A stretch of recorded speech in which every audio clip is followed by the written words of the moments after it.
Bana, nipo katika banda la NIC Insurance, nao wameweza kufika katika maadhimisho ya sherehe ya siku ya 8/8. Kaka, habari yako? Salama. Umejipangaje katika sherehe hizi za 8/8 ikiwa nyie mnahusika na masuala ya bima? Sisi kama NIC tunashiriki maonyesho ya 8/8 kuendelea kuwaelimisha wananchi wa mkoa wa Dodoma na mikoa ya jirani na Tanzania kwa ujumla juu ya umuhimu wa bima ya kilimo. Bima hii iko mahususi kwa ajili ya kuwakinga wakulima wadogo, wakubwa na wakati dhidi ya majanga ya mabadiliko ya tabia ya nchi, mfano ukame, vijidudu visipotibika pamoja na mvua kuzidi.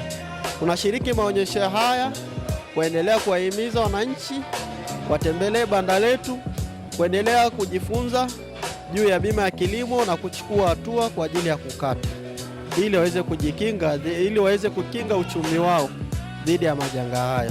Karibuni sana NIC, tuwahudumie. NIC, sisi ndo bima. Uitikio wa watu upoje kwenye kuja kukata bima za kulima lakini pia bima za wafugaji? Na kama ilivyozoeleka ama ulivyo hususan 8/8 ni kwa ajili ya wakulima, uitikio mkubwa ama bado unasuasua? Siwezi nikasema bado unasuasua, kwa sababu sisi kwenye maonyesho haya tunashirikiana na wadau mbalimbali ambao wote tupo kwenye mnyororo wa thamani, ambaye nasema kuna benki ya kilimo, kuna benki za kibiashara, tunashirikiana nao katika kutoa elimu hiyo.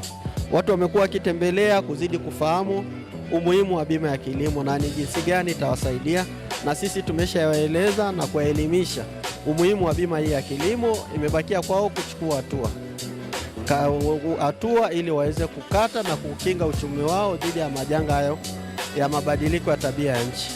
Unaambia nini Mea TV kwa kufika katika banda lenu ili la NIC Insurance? Sisi tunawaambia Mea TV waendelee kukimbiza mbio hii, kwa sababu ujumbe unaposambaa ndipo wananchi wanapoelimika na kuchukua hatua kwa ajili ya kukata bima ya kilimo. Sawa sana. Karibu sana NIC.